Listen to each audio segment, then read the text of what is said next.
நண்பர்கள் அனைவருக்கும் இருவர் சேனலின் வணக்கங்கள். இன்னைக்கு நம்ம கிரிக்கெட் அப்டேட்ல எதை பத்தி பார்க்க போறோம்னா, கம்பீரால மட்டுமே நம்பர் 1 பவுலரை பெஞ்சில உட்கார வைக்க முடியும். 2026 T20 உலகக்கோப்பையை ஜெயிக்க அவர் கண்டிப்பா இந்திய அணியில இருக்க வேணும் அப்படின்னு இந்திய அணியோட முன்னாள் வீரர் அதிருப்தி தெரிவிச்சிருக்காரு. ஆசிய கோப்பை 2025 கிரிக்கெட் தொடர்ல இந்திய அணி தங்களோட முதல் போட்டியில ஐக்கிய அரபு அமீரகத்தை தோற்கடிச்சாங்க. ஐக்கிய அரபு அமீரகத்துக்கு எதிரான போட்டியில இந்தியாவுக்காக அதிக விக்கெட்டுகளை எடுத்த பவுலரான ஹர்ஷதீப் சிங் பெஞ்சில உட்கார வைக்கப்பட்டாரு. இத்தனைக்கும் 2024 T20 உலகக்கோப்பையில அதிக விக்கெட்கள் எடுத்த அவரு இந்திய அணி சாம்பியன் பட்டத்தை ஜெயிக்க முக்கிய பங்காற்றி இருந்தாரு. இருந்தாலும் ஒரே ஒரு வேகப்பந்து வீச்சாளரை மட்டுமே தேர்ந்தெடுத்த கௌதம் கம்பீர் அவரை பெஞ்சில அமர வச்சது பலரையும் ஆச்சரியப்படுத்தியது. இந்த நிலையில ஹர்ஷதீப் சிங் போன்ற நம்பர் 1 பவுலரை கௌதம் கம்பீரால மட்டுமே பெஞ்சில அமர வைக்க முடியும்னு இந்திய அணியோட முன்னாள் வீரர் ரவிச்சந்திரன் அஸ்வின் விமர்சனம் செஞ்சிருக்காரு. 2026 T20 உலகக்கோப்பையை இந்திய அணி ஜெயிக்கணும்னா ஹர்ஷதீப் சிங் இந்திய அணியில விளையாடுவது அவசியம்னு தெரிவிச்சிருக்கும்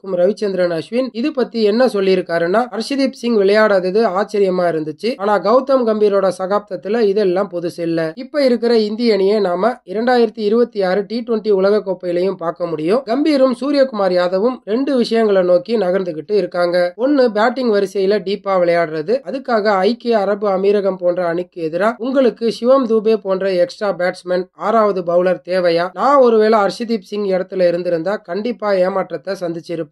ஏன்னா சிறப்பா விளையாடி உள்ள ஹர்ஷதீப் சிங் நம்பர் 1 பவுலரா இருக்காரு. T20 உலகக்கோப்பையை ஜெயிச்ச இந்திய அணியில சிறப்பா விளையாடிய அவரு கண்டிப்பா ஏமாற்றத்தோடு தான் இருப்பாரு. கொல்கத்தா அணியோட ஆலோசகரா இருந்த போது கூட கௌதம் கம்பீர் ஸ்பின்னரை தான் அதிகமா விரும்பினாரு. ஒருவேளை இந்தியா ஸ்பின்னர்களை அதிகமா பயன்படுத்தினா அது ஆபத்துல தான் போய் முடியும். நம்மளோட பேட்டிங் வரிசையை பார்க்கும்போது ஸ்பின்னர்கள் அதிகமா இருக்கக்கூடாது. அதனால இந்தியாவுக்கு ஒரு எக்ஸ்ட்ரா வேகப்பந்து வீச்சாளர் தான் தேவைன்னு நான் நினைக்கிறேன். அதுக்காக நான் ஏற்கனவே அணியில இருக்கும் வருண் சக்கரவர்த்தி மற்றும் குல்தீப் யாதவை நீக்கணும்னு சொல்லல. ஆனா நீங்க ஒரு வேகப்பந்து வீச்சாளரை அணியில சேர்க்கணும்னா கண்டிப்பா மற்றொரு பிளேயரை தியாகம் செஞ்சுதான் ஆகணும். ஏன்னா பவுலர்ஸ் தான் கோப்பைகளை ஜெயிச்சு கொடுப்பாங்க அப்படின்னு ரவிச்சந்திரன் அஸ்வின் தெரிவிச்சிருக்காரு. ரவிச்சந்திரன் அஸ்வின் ஹர்ஷதீப் சிங்கை இந்திய அணியோட பிளேயிங் 11ல சேர்க்காதது பத்தி சொன்ன கருத்துக்கள் எல்லாம் சரிதானா அப்படிங்கறத கமெண்ட் செக்ஷன்ல கமெண்ட் பண்ணுங்க. மேலும் இந்த மாதிரி கிரிக்கெட் அப்டேட்ஸ்க்கு நம்ம சேனலை சப்ஸ்கிரைப் பண்ணிக்கோங்க. கூடவே பக்கத்துல இருக்கிற பெல் பட்டனை கிளிக் பண்ணி அதுல இருக்கிற ஆப்ஷனால செலக்ட் பண்ணிக்கோங்க.